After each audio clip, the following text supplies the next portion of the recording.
Dr. Reis, you did a lot of investigation about migration in the Caribbean. What are the results? What do you know? What do we know? I don't think we have time to discuss what we know, but I can tell you what we discussed this morning. We looked specifically at the effects of migration on children in the Caribbean.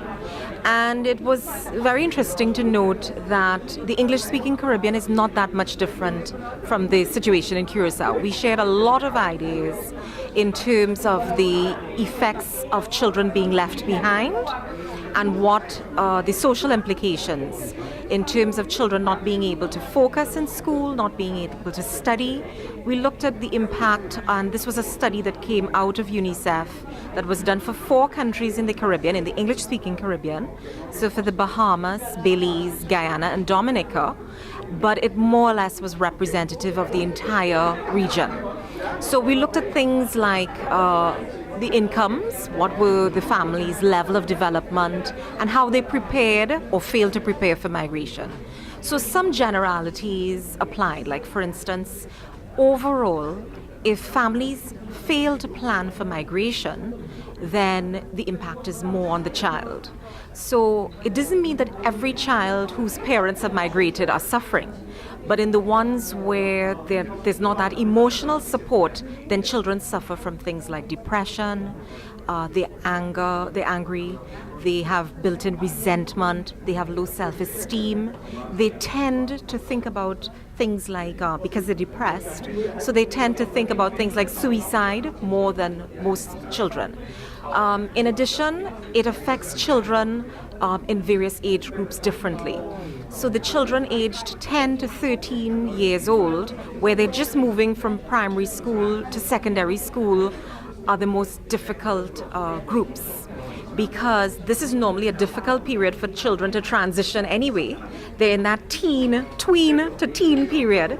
And on top of that, if one or more parents, if both parents have migrated or one has migrated, it's a little more difficult, because then they have all the emotional issues that go along with not having their parents, the primary caregivers, to take care of them. If the children have been left behind because both parents have migrated, then there are a lot of problems for the grandparents who have a pension only and have to supplement the pension with remittances to be able to run the household. Generally speaking, if it's the mother that's migrated, then the focus is on the psychosocial, the emotional aspects of migration. If it's the father, there tends to be a focus on the economics. Is the family receiving financial support now that the father has migrated and these families have been left behind? So there are a wide range of issues, but we found out that the issues are not that much different in Curacao than they are from Trinidad and Tobago, because all our countries are both sending and receiving countries simultaneously. So that means our children, when they leave here, they are in a situation where they're migrants, normally in the north, so primarily in the US, Canada, and the UK for the English-speaking Caribbean. But of course, in your context, it would be primarily to Amsterdam. But also we are countries of in-migration, so we have the nationalities may change. So in this context, it's children from the Dominican Republic, children from Jamaica, Venezuela, Colombia coming into Curacao. For our countries in the English-speaking region, it's different nationalities. So for Trinidad and Tobago, which is situated to the extreme south of the archipelago, it will be children coming in from Venezuela, Colombia, but also from other English-speaking islands, primarily from Guyana, Grenada, St. Lucia, St. Vincent. For Jamaica in the north, it would be different countries, obviously, and of course Haitians. How does these kids end up when they grow up? If the problems are not detected early, then they grow with a lot of emotional issues. Some of it, particularly for the boys, because boys and girls deal with problems differently. So the girls tend to internalize their pain. They don't talk too much about it. They're depressed, they're withdrawn. The boys drop out of school, they become involved in fights because they exteriorize their pain. So if the problem is not detected early, then they grow with the problems. And in some cases, it erupts into delinquency, violence, they get incarcerated, they get deported, or they stay in jails. Are there success stories?